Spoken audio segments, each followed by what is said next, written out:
Filosofía aquí y ahora. Movimientos políticos en Argentina.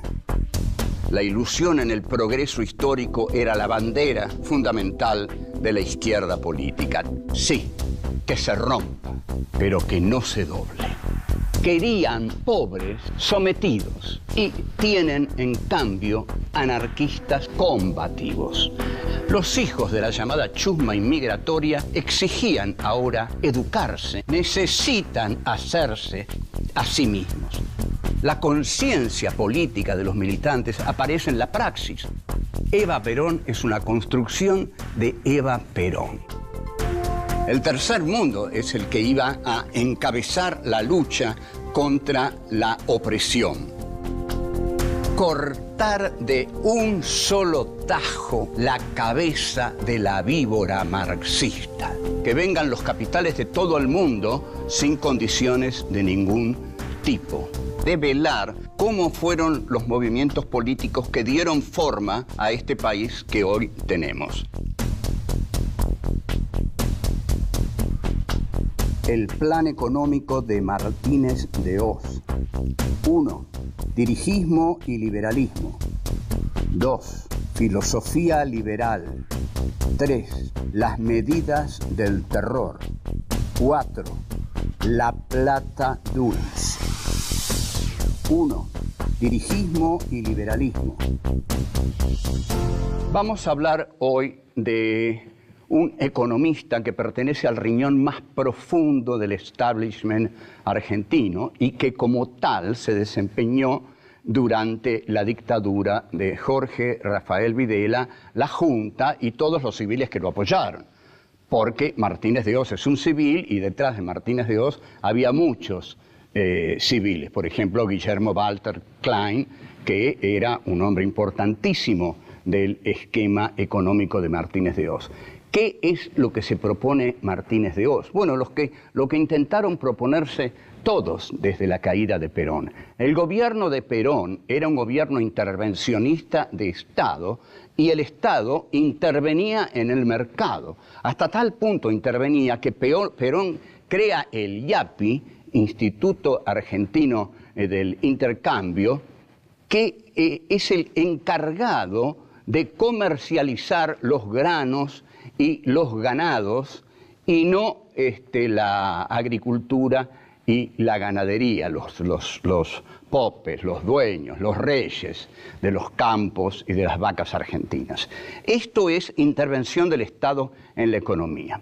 Un plan dirigista, entonces, es lo que más odia un liberal, porque un plan dirigista requiere un Estado fuerte y un mercado débil ante ese Estado fuerte. Requiere una primacía de lo político. El Estado interviene para regular el mercado, porque si no, al mercado se lo comen los monopolios. Es así de simple. Yo soy dueño de un monopolio y decido vender 2 años a pérdida. Total, a mí qué me importa. Fundo a todos los que me rodean y me quedo con el mercado.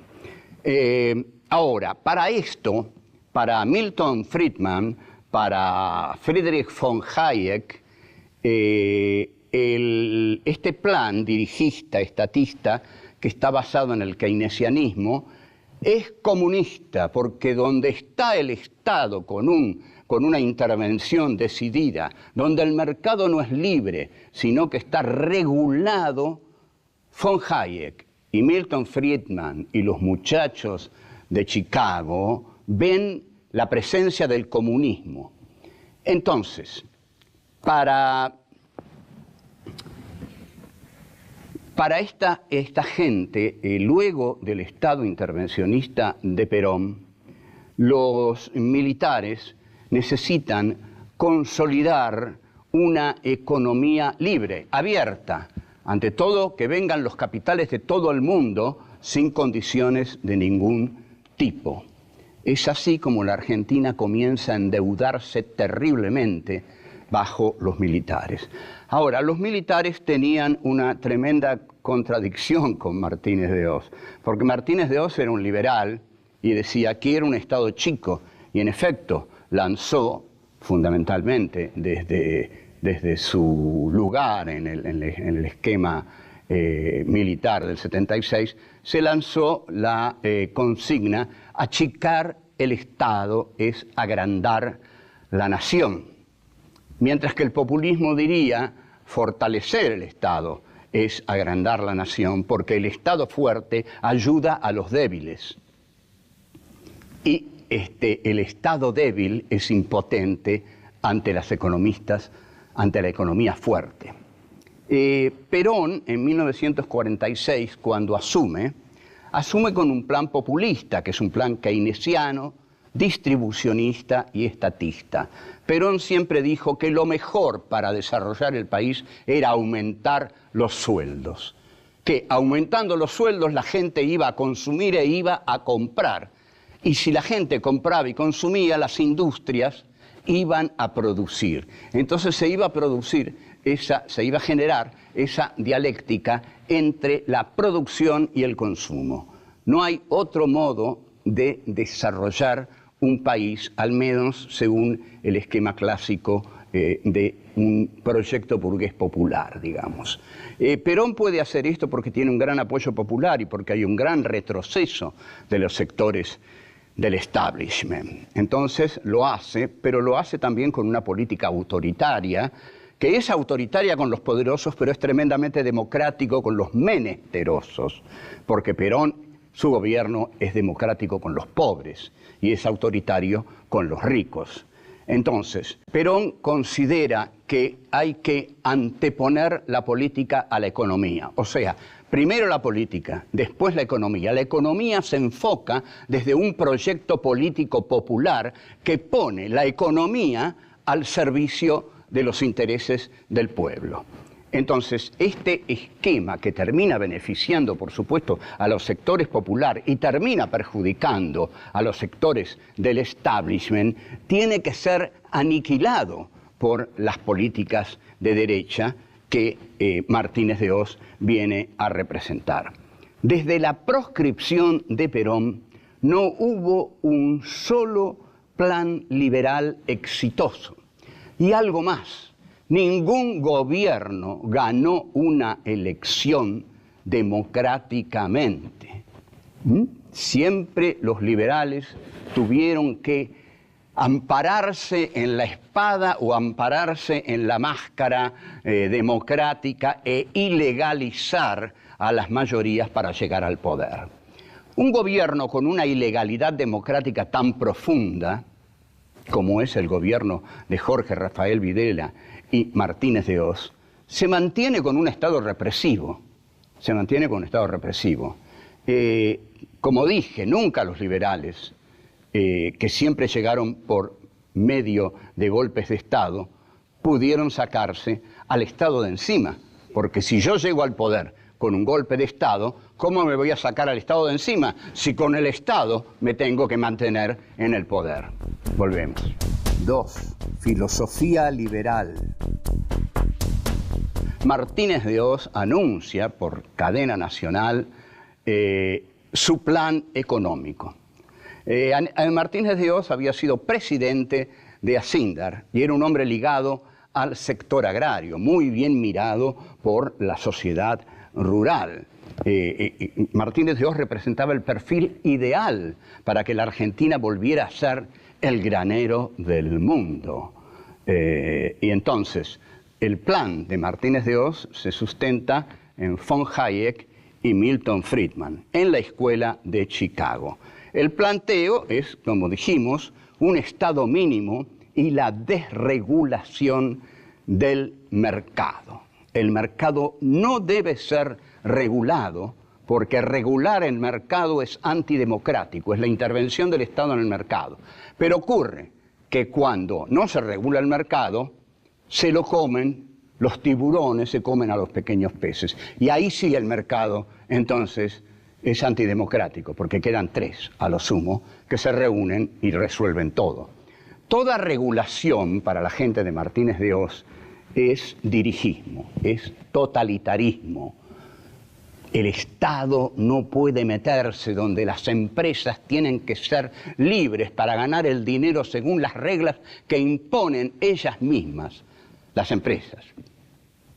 como hay grandes empresas y pequeñas, medianas empresas, las grandes empresas van destruyendo a las pequeñas y medianas empresas. Las destruyen ya incorporándolas al grupo monopólico o mandándolas a la quiebra. Martínez de Oz entonces crea una consigna que, como dije, es achicar el Estado, es agrandar la nación, que podría ser reformulada como achicar el Estado es agrandar nuestra tasa de ganancias. Eso es lo que están diciendo. Este es el programa típico de la derecha que no quiere ser molestada por el Estado. El Estado es el enemigo de la contradicción del libre mercado. Ahora, hay una contradicción para Martínez de Oz, que es, en última instancia, un importante vasallo de los militares del 76. ¿Cómo los militares van a achicar tanto el Estado si con el Estado, necesitan el Estado para reprimir no solo el descontento social, sino para reprimir a todo aquel que piensa distinto al régimen establecido? Este esquema tan abarcativo de la inclusión de casi todo el país en eso que llamaban la subversión llenó de terror a casi todos los ciudadanos. El liberalismo, a través de esta etapa del 55 al 73, llega al gobierno las veces que llega con votos del peronismo o con exclusión del peronismo. Entonces Borges solía decir que la democracia era un vicio de la estadística. Una frase brillante, bien de Borges, que era un hombre muy inteligente. La democracia es un vicio de la estadística. Entonces, ¿para qué vamos a caer en la democracia? Si la democracia es una mera estadística, es una forma de apoyar el voto selectivo. Dejemos de lado la estadística y pasemos a la aristocracia electoral, que voten los que tienen derecho por cultura y por tradición. Los otros, los que son parte de la estadística, son solo eso, estadística, deleznable estadística que debe ser dejada de lado. Bueno, volvemos. 3. Las medidas del terror. En ese discurso del 2 de abril de 1976, ya Martínez de Oz comienza a esbozar, y más que a esbozar, ya a lanzar, a decir las medidas de su plan. Lo primero, fíjense qué notable, lo primero es congelar los sueldos. ¿Qué más quiere un patrón que venga un ministro de Economía y diga, señores, hay que congelar los sueldos? Fantástico. Entonces ya vemos a quienes venía a beneficiar Martínez de Oz. Entre 1976 y 1980 hay un 40% de caída del salario. Ustedes observen que a veces, yo digo con frecuencia que no me gusta discutir en base a cifras, porque las cifras impiden el pensamiento, pero a veces los favorecen.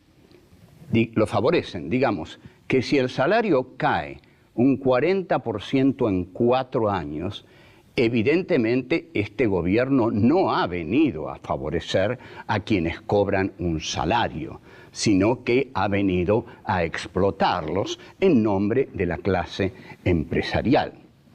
Se eliminan los controles de precios, o sea, cada cual pone el precio que quiere, pero también esto regulado por el precio que pone el que está al lado, y el que está allá, y el que está allá. Pero la reducción, la eliminación de los controles de precios favorece, por supuesto, a la voracidad de los patrones. Se reducen las retenciones a las exportaciones. Bueno, este es el paraíso al que quieren volver muchos hoy, que les reduzcan las retenciones a los productos de exportación. O sea que si yo exporto 40.000 toneladas de soja, digamos, y antes había una retención del 15%, bueno, ahora que haya una retención del 3%, que este fue bastante el asunto de la 125, que intentó extraer de las super ganancias de los ojeros un 3% y casi hubo un golpe de Estado en el país. Retener es un concepto que hiere muchísimo a los capitalistas. ¿Qué es lo que me quieren retener? Ustedes piensen que un gran capitalista es alguien que quiere ganar dinero siempre. Y esto lo explicamos al hablar de la voluntad de poder. La voluntad de poder no puede detenerse nunca, salvo al precio de morir. La voluntad de poder siempre tiene que crecer, crecer, crecer. Si solo se conserva, muere. Entonces, que no me retengan nada, dice un empresario, porque yo necesito ganar cada vez más. Desaparecen así, y esto es muy doloroso, las pequeñas y medianas empresas. Durante el tercer gobierno de Perón, en el Banco Central había un enorme cartel que decía, en el Banco de Desarrollo, perdón, que decía créditos para las pequeñas y medianas empresas. Este es un gobierno popular que quiere que crezcan las pequeñas y medianas empresas, porque las grandes empresas o son multinacionales, porque aun cuando estén ancladas acá y con intereses nacionales, la dirección de esas empresas están en centros multinacionales que las condicionan. Entonces, los países pobres no tienen economía. La economía los tiene a ellos. Lo voy a repetir, porque es un concepto que conviene ser repetido. Los países pobres no tienen economía. La economía los tiene a ellos, porque la economía es de los poderosos, de las multinacionales, de los monopolios, de las grandes potencias. No es de los países pobres, que son pobres porque no tienen realmente el poder fáctico necesario como para constituir una verdadera economía propia. Ahora, ¿qué tienen los países pobres?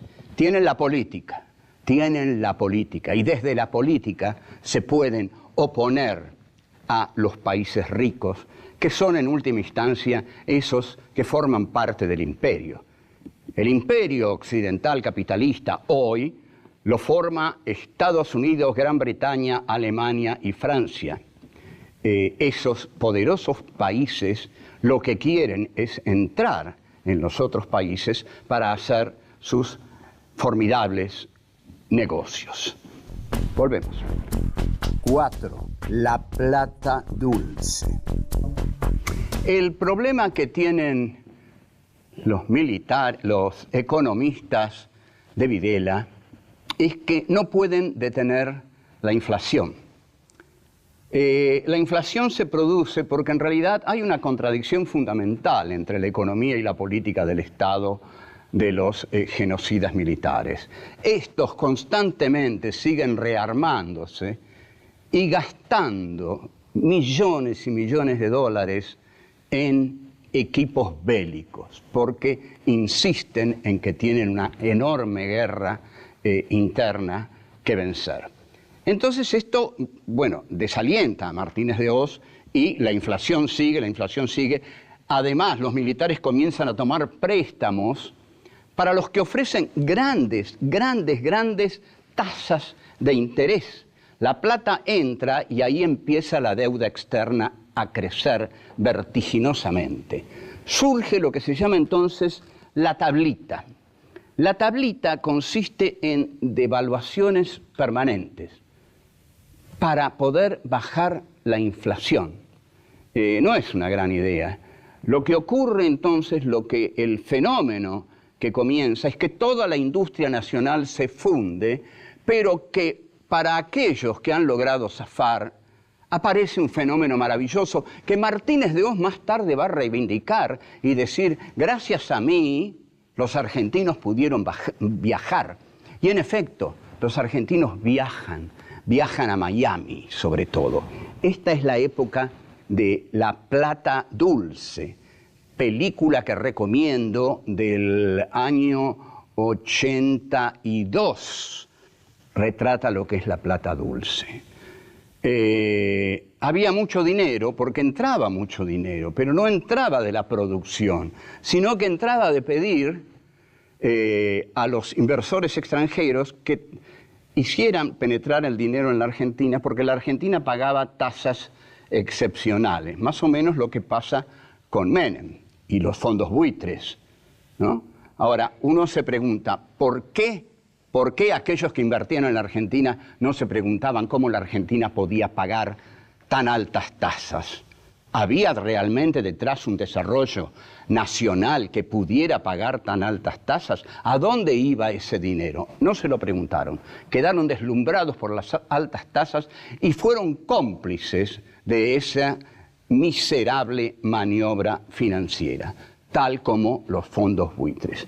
Los argentinos, entonces, agobiados por la represión, por el conocimiento que tenían de la existencia de 340 campos de concentración, como ya había habido hasta 1979, lean el libro de Pilar Calveiro, Poder y Desaparición, los argentinos que ya venían motivados por haber ganado el Mundial, entonces con esa alegría ya incorporada viajan a Miami y ahí nace el DM2.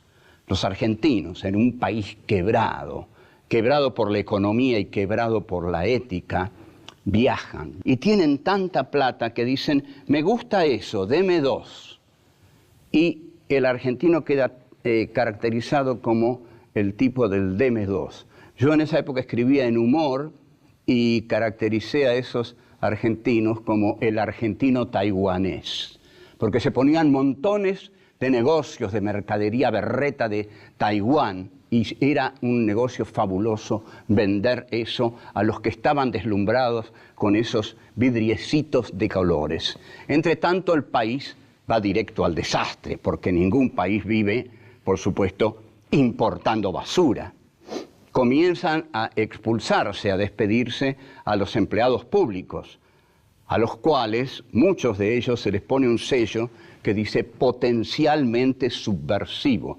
Imagínense ustedes un pobre hombre que queda sin trabajo y encima se va a su casa con un sello que dice potencialmente subversivo, para que el terror a la falta de dinero y el terror a la inseguridad de su propio cuerpo vayan juntos. La deuda externa crece tremendamente y Martínez de Oz lanza el plan económico de apertura. Se abre el mercado interno para la penetración de todas las mercancías extranjeras. Así se aniquila la producción interna. Yo conocía mucho Munro en esos años y había montones de cantinas donde comían los obreros en el 74, 75, 73, 72. Después no quedó nada. ¿Se acuerdan cuando Alfonsín decía voy a subir las cortinas de las fábricas? No las subió, pero dijo eso porque Videla y Martínez de Oz las bajaron. Toda la pequeña empresa y mediana empresa que trabajaba en Munro y que le daba alegría y vitalidad industrialista a esa zona, se arruinó por la plata dulce y la tortura también que iban de la mano.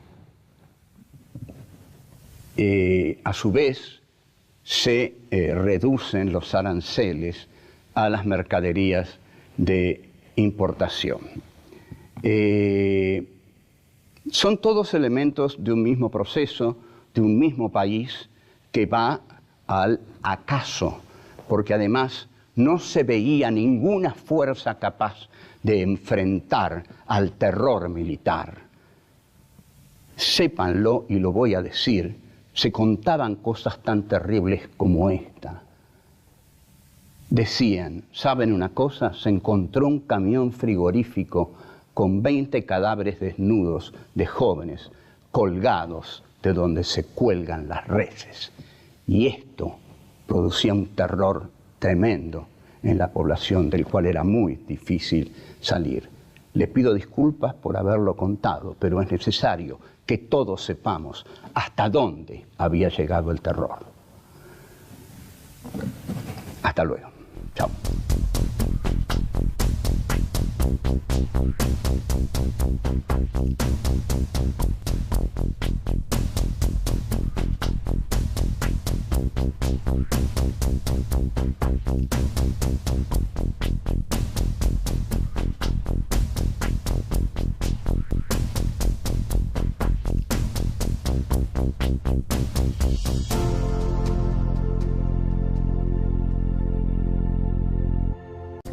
De un solo tajo la cabeza de la víbora marxista. Que vengan los capitales de todo el mundo sin condiciones de ningún tipo. Develar cómo fueron los movimientos políticos que dieron forma a este país que hoy tenemos. El plan económico de Martínez de Hoz. 1. Dirigismo y liberalismo.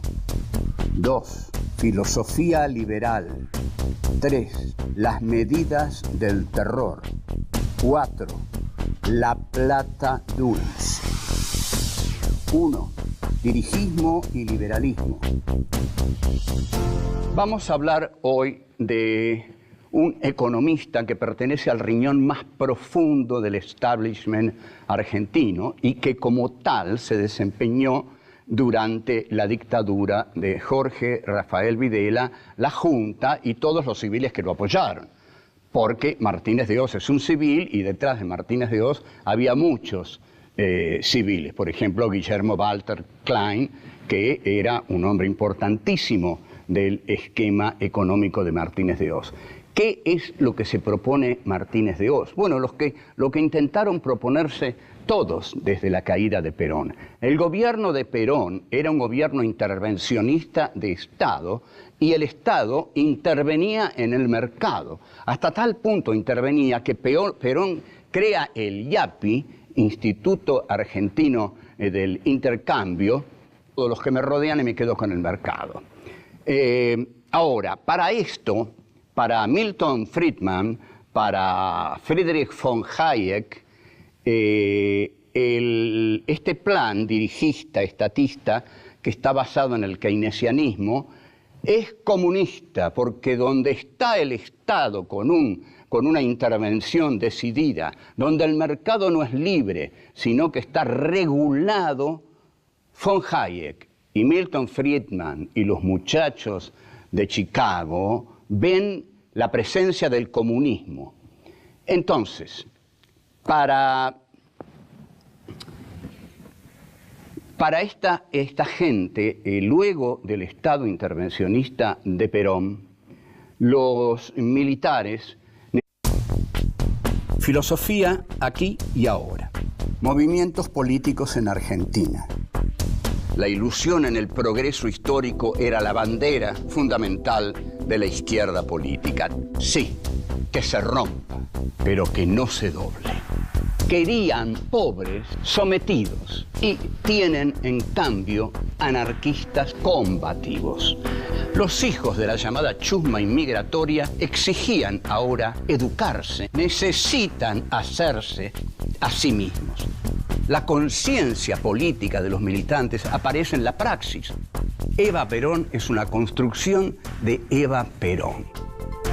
El tercer mundo es el que iba a encabezar la lucha contra la opresión, que es el encargado de comercializar los granos y los ganados y no la agricultura y la ganadería, los popes, los dueños, los reyes de los campos y de las vacas argentinas. Esto es intervención del Estado en la economía. Un plan dirigista, entonces, es lo que más odia un liberal, porque un plan dirigista requiere un Estado fuerte y un mercado débil ante ese Estado fuerte. Requiere una primacía de lo político. El Estado interviene para regular el mercado, porque si no, al mercado se lo comen los monopolios. Es así de simple. Yo soy dueño de un monopolio y decido vender 2 años a pérdida. Total, a mí qué me importa. Fundo a todo